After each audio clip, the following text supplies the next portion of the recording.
So there's sort of a new generation that are coming into power right now, both on the diplomatic levels, but politicians and also in civil society. And it's the generation that grew up after the Cold War. And for people in my age, it just doesn't make any sense, nuclear weapons. They are weapons from the past. That's not how we conduct war anymore. A weapon that is designed to demolish a city, that is not how conflict plays out today. And I think that's with this new generation coming into power, not saying that early generation aren't still having power, but I still think that there's a change. I think the perspectives on nuclear weapons are changing. And we've seen a big sort of move in how we see security as well the last 20, 30 years. And we've shifted from a state-centric security focus to more of a humanitarian, looking at human security and people. And I think that also has really affected the way we look at nuclear weapons right now.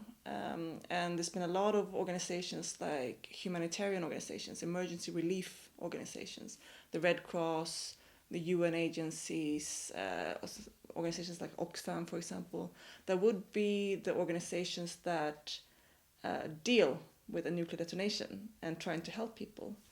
And when they got involved and started looking at this issue, they very quickly concluded that there is nothing they can do. The Red Cross did a research project and they concluded that the only thing they could do in case of a nuclear weapons detonation was to pull out their own staff quickly. That would be the only thing they would do. There is no possibility for them to provide any meaningful relief.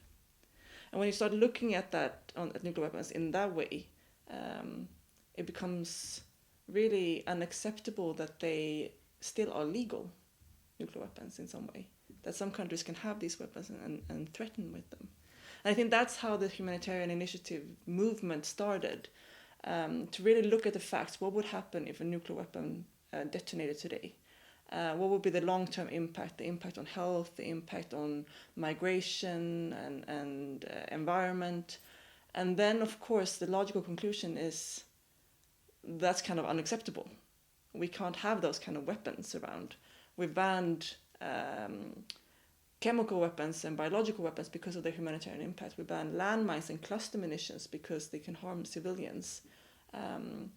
How can we allow nuclear weapons to remain and to remain legal and able to threaten with? So there's been a big movement where civil society really has mobilized around this, and international organizations have joined, and a lot of governments as well, and particularly non-nuclear weapon states who've been really active in looking at this. And it has resulted in 3 conferences on this topic, fact-based conferences.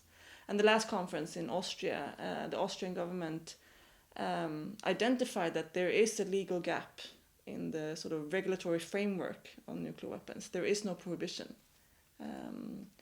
If you compare with other weapons that have these kind of effects, there is no prohibition on nuclear weapons. And then the Austrian government pledged to fill that legal gap. And now 115 states have joined the Austrian government in endorsing this humanitarian pledge, they call. And we think that that's an excellent group of states to start negotiating a treaty that would prohibit nuclear weapons. And those kind of negotiations could start now, and they can take place even without nuclear weapon states on board.